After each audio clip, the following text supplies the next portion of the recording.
Master आहेत, दीनानाथ वेलिंग म्हणून master आहेत. त्यांच्या पद्धतीत मी एक ट्राय केला यावर्षी गणपती. तो गणपती मी बनवलेला आहे. हे बघा.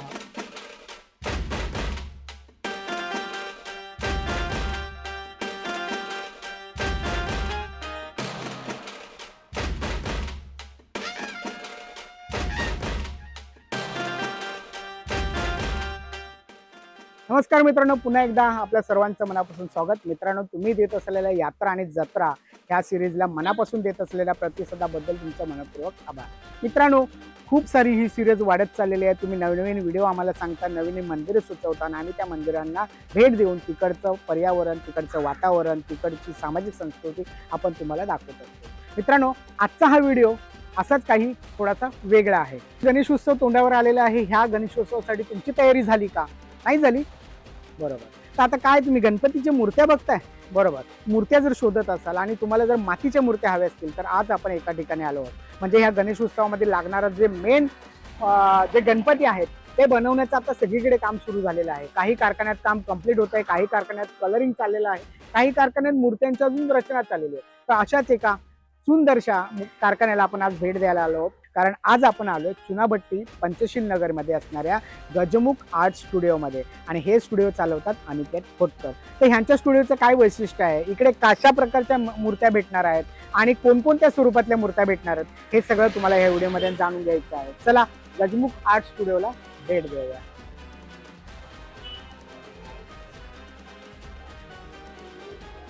तर मित्रांनो, आता आपण गजमुख आर्ट स्टुडिओला आलेलो आहोत आणि इकडे तुम्हाला आता पाहायला मिळेल छोट्या मोठ्या अशा सगळ्या मूर्त्या, तुम्हाला मातीच्या मूर्त्या स्पेशली इकडे घडवल्या जातात. आणि ह्या मूर्त्या घडवण्यामागचं कारण आहे आणि ते कारण काय आहे हे आपल्याला गजमुख आर्टचे जे चालवतात अनिकेत खोटकर ते आपल्याला सांगतील की नक्की ह्या मूर्त्या मातीच्याच का घडवतात. कारण त्यांच्याकडून आपल्याला ऐकायला खूप छान वाटेल. चला, नमस्कार अनिकेत भाऊ, कशा? नमस्कार. मस्त. तुम्ही कशा आहात? बस एकदम मजेत. आज तुमच्या स्टुडिओला भेट द्यायचा योग आला आणि म्हटलं नक्कीच जाणून घेऊया की अनिकेत भाऊंकडून मातीच्याच मूर्त्या का बनवल्या जातात. तर आपल्या सुरुवातीला एकदा पत्ता सांगा, आपण कुठे आहोत? माझा स्टुडिओ आहे चुनाभट्टी पंचशील नगर, जोगानी इंडस्ट्रीच्या समोर. अच्छा. आणि मातीचे गणपती बनवण्याचं कारण पर्यावरणपूरक मातीचे गणपती असतात. आणि मातीचे गणपती कसे पाण्यामध्ये विसर्जन केले तर ते अर्ध्या तासामध्ये विरघळून जातात. आणि पीओपीचे गणपती कसं, पीओपीचे गणपती हे विरघळतच नाही, असा विषय. म्हणून मी ते मातीचे गणपती करतो. आणि हा, आपल्या गव्हर्नमेंटचं पण बऱ्याच दिवसापासून पीयूपी आणि माती ह्याच्याबद्दल असा दुमत झालं होतं की पीयूपी नको, मधल्या काळात मातीच्या मूर्त्या हव्यात असंही चाललं होतं. आणि मातीच्या मूर्त्या ह्या आपल्यासाठी खूप पर्यावरणपूरक आहेत, कारण त्याचं विसर्जन तुम्ही घरातही करू शकता. आणि आता विसर्जनाची पद्धती बदलली आहे, पूर्वीसारखी राहिलेली नाही. आपण आता आपल्या चौकात, आपल्या घरी बरेचसे लोक अशा प्रकारे विसर्जन करतात. आणि हे माती असल्यामुळे एक अर्ध्या तासामध्ये गणपतीचं विसर्जन होऊ शकतं. त्यासाठी आपले अनिकेत भाऊ आहेत, त्यांनी फक्त मातीच्याच मूर्त्या घडवायचं ठरवलंय. तर ऐकलं आहे की मातीच्या मूर्त्या ह्या खूप महाग असतात, त्याच्याबद्दल तुम्ही काय सांगा? महाग मूर्त्या तर असतात, पण आता मातीच्या मूर्त्यांची जेवढी किंमत आहे तेवढीच किंमत पीओपीच्या मूर्त्यांची झालेली आहे. कारण की त्याला डायमंड वर्क आणि जे आता सजवणं चालू आहे, कपडे, हे खूप वेगळं झालेलं आहे. म्हणून त्याची किंमत जास्त आहे. आणि मातीच्या मूर्त्यांची किंमत पण कशी आहे जास्त, पण ते पूर्ण हँडमेड असते ना, तर त्याचा कालावधी जास्त असतो. 1 आठवडा ते 1.5 आठवड्यापर्यंत तो गणपती, म्हणून ती किंमत जास्त असते. बरं, मग आपल्याकडे जर मूर्ती घ्यायची असेल तर किती दिवस आधी बुकिंग करावं लागतं, कशा प्रकारे? आपल्याकडे मूर्ती घ्यायची असेल तर एक 3-4 महिने अगोदर बुकिंग करावी लागते. बरं. आणि आपल्याकडे साच्यातल्या मूर्त्या पण अवेलेबल असतात. ओके. जर माझा तर मोटिव्ह हा असा आहे की पीओपीचे गणपती बसवणं कमी झालं पाहिजे आणि मातीकडे जास्त हे झालं पाहिजे. कारण पर्यावरणाला पण ते पूरक आहेत आणि आपल्याला पण मातीच्या मूर्त्यांना काही असं प्रॉब्लेम नसतो? प्रॉब्लेम तर असतो, पण कसं आहे, तो नाजूक असतो गणपती. पण आता कसं झालं, हल्ली कस्टमाइज गणपती खूप झाले आणि जास्त. लोकांची गणपती बसवण्याची थेरी पण आता चेंज झाली. कारण लोक पहिल्यासारखे आता नाही बसवत. 1.5 दिवस 5 दिवस इकडे जे लोकांचा जास्त कल आहे. पण आता मातीचे पण वाढतातच आहे. आणि सगळ्यांना कसं की कस्टमाइज जास्त आवड होत आपल्या मनातील जसं मनातील गणपती, त्यामुळे. बरं, ह्या वर्षी रिस्पॉन्स कसा आहे तुम्हाला? रिस्पॉन्स आहे चांगला. यावर्षी हो. पण माझं म्हणणं असं आहे की जास्त जण मातीचेच गणपती बसवले पाहिजे, म्हणून मी एक्स्ट्रा गणपती केले होते, तुम्ही बघू शकता. त्याच्यातले पण अवेलेबल आहेत गणपती आता पण. अच्छा. आणि इकडे पण मी चुनाभट्टीत पहिल्यांदा आलोय, तर इकडे पीओपीचे गणपती बसवणारे खूप जण होते. मी त्यांना सांगितलं की मातीच्या त्यांच्याकडे कोणी कस्टमर असेल ते तुम्हाला हो. आणि मी सजेस्ट पण केलं, पीओपीच्या गणपती जे घेत होते त्यांना मी मातीचे गणपती जे त्या रेटमध्ये म्हणजे ह्याच्यात घेत होते किमतीमध्ये, त्या ह्याच्यामध्ये मी मातीचे गणपती दिलेले आहेत त्यांनी. म्हणजे सवयी पहिलं वर्ष सवयी लावायचे. पहिलं वर्ष डिस्काउंट आहे, पर्यावरणपूरक गणपती आहेत म्हणून डिस्काउंट म्हणता येणार. देवाच्या बाबतीत असं डिस्काउंट वगैरे काय नसतं. एक कमी रेटमध्ये तुम्हाला इकडे गणपती अवेलेबल होऊ शकतात. तुम्हाला तुमच्या मनातील गणपती हवा असेल किंवा बनवून हवा असेल, कस्टमाइज करून हवा असेल, तर त्यासाठी तुम्हाला कमीत कमी 4 महिने आधी अनिकेत भाऊंना संपर्क करावा लागेल. ओके, आपण आता ना गणपती पाहूया. अनिकेत भाऊने कशा प्रकारचे गणपती वगैरे या.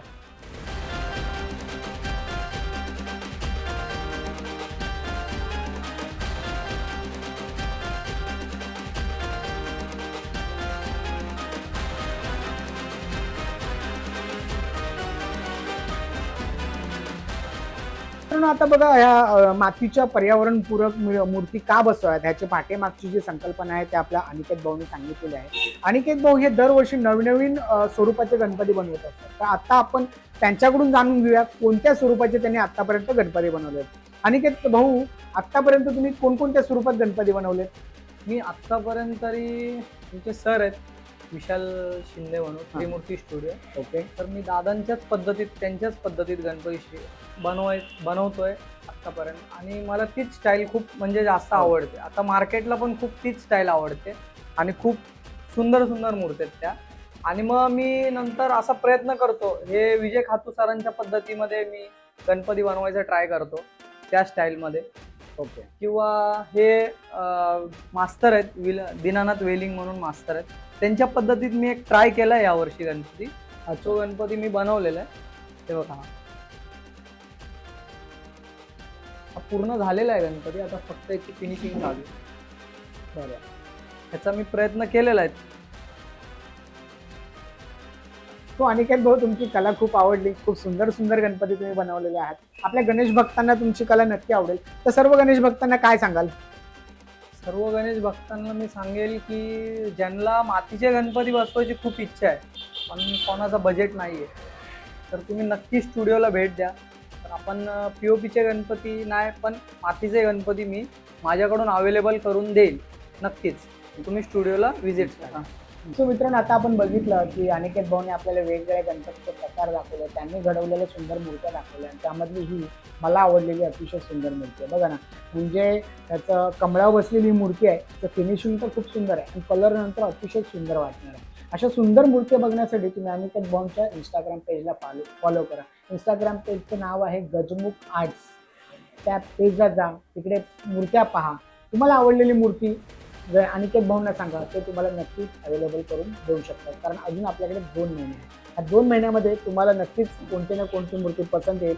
आणि मातीचे गणपती जर तुम्हाला खरंच बसवायचे असतील तर चुनाभट्टीमधील ह्या आपल्या स्टुडिओला नक्की भेट द्या, कारण खूप सुंदर मूर्ती आहेत आणि त्यांची कला पण खूप सुंदर आहे. कारण मी मगाशी आल्यापासून ह्या कारखान्यात बरेचसे लोक काम करतात आणि इकडे एक दादा ना मगाचपासून निरीक्षण करतात, फक्त उभे आहेत.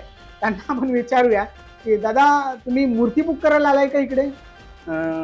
मूर्ती बुक करायला असं नाही म्हणता ना, मी खरं तर मी अनिकेतचा मित्र आहे. अरे वा वा, छान छान. आणि मला पण ह्या कामाची खूप आवड लागलेली आहे. खरं तर ह्या मातीमध्ये ना कसं म्हणता येईल की तुम्ही म्हणालात पीओपीचे गणपती याबद्दल तुम्ही जे बोलला, खरं सांगू का, ह्या मातीमध्ये ना खरंच एक जादू आहे हो या मातीत. म्हणजे मातीत जादू आहे, कारण की जसं आकार द्याल तशी ती वळते आणि आपल्या भावना त्या मातीमध्ये उतरू शकतात.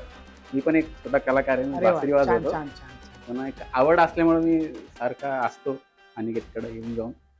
मी बघत असतो की कसं काम करतो आणि कसं ती ऊर्जा आहे की मिळते. अच्छा, म्हणजे तुम्हालाही पुढे जाऊन असं मूर्ती आर्टिस्ट बनायचं आहे?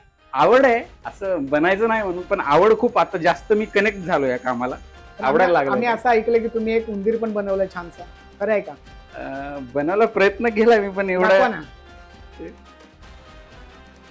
बनवला म्हणजे त्यांच्या अनिकेतने मला सांगितलं तसं मी थोडं फारच सुंदर बनलाय. आणि थोडं पारंपरिक नसून थोडासा खूप छान म्हणलंय, पण पहिल्याच प्रयत्नात एवढं काल्पनिक आहे, सुंदर, काल्पनिक म्हणता येईल.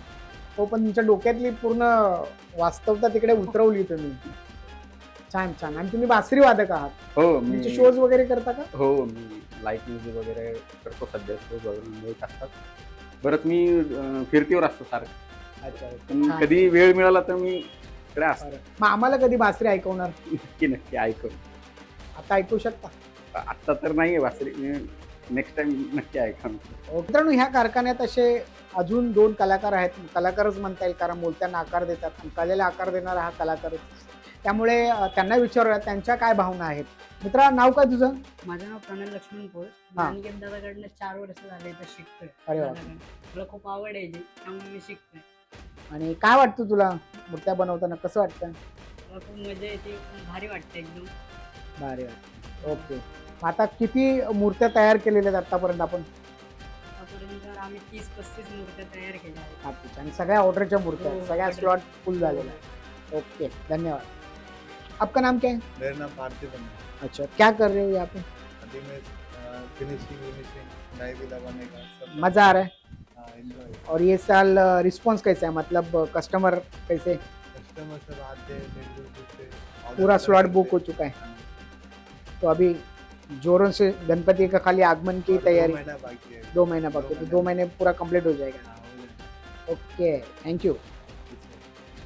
सो मित्रांनो, आपण आता मूर्त्यांचा कारखाना बघितला। कारखान्यामध्ये खूप साऱ्या मूर्त्यांचं काम चालू आहे, पण त्यांनी घडवलेल्या काही मूर्ती इकडे आपण पाहू शकतो। मूर्त्यांची रंगसंगती बघा, मूर्त्यांचं काम बघा, आणि मूर्त्या तुम्हाला ज्याप्रमाणे हव्या असतील त्याप्रमाणे तुम्ही इकडे बुक करू शकता। साधारणतः 1 ते 2 फुटापर्यंतच्या मूर्त्या तुम्हाला इकडे सहज अवेलेबल होऊ शकतात। खूप सुंदर सुंदर अशा मूर्त्या आहेत। रंगसंगती खूप छान आहे, आणि तुम्हाला वेगवेगळ्या वेशातील, वेगवेगळ्या रूपांतरातील मूर्त्या इकडे तुम्हाला पाहायला भेटणार आहेत। पण तुम्ही पाहू शकता ह्या साईडला आहे ना, हे दगडूशेठ गणपती आहेत। ह्याच्यामध्ये जो फेस आहे तो दगडूशेठचा फेस देण्याचा त्याने प्रयत्न केलेला आहे। त्यानंतर तुम्ही इकडे बघू शकता हे गजमुख स्वरूपातले गणेश आहेत। त्याची रंगसंगती बघा, त्यांच्या धोतरांचा कलर, बॉडीचा चिकू कलर हे मनाला खूप आकर्षक करतं मित्रांनो। आणि ह्या मातीच्या मूर्त्या असल्यामुळे त्यांना खूप हाताळणं खूप कष्टाचं काम असतं, कारण ह्या मातीच्या मूर्त्या त्यांना हाताळणं खूप सोप्या पद्धतीने नसतं। पीओपी मूर्तीला थोडंसं प्रॉब्लेम येत नाही, तर मातीच्या मूर्त्यांना थोडासा प्रॉब्लेम येऊ शकतो।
सो मित्रांनो, कसा काय वाटला व्हिडिओ आवडला असेल तर व्हिडिओला लाईक शेअर कमेंट करा आणि कारखान्याला नक्की भेट द्या. आणि ते भाऊ तुम्हाला नक्की मदत करतील पर्यावरणपूरक असे गणपती घेण्यासाठी आणि तुमच्या घरी गणपतीचं आगमन होण्यासाठी. चला पुन्हा भेटूया नवीन अशा व्हिडिओमध्ये. तोपर्यंत काळजी घ्या स्वतःच्या आणि इतरांची. धन्यवाद.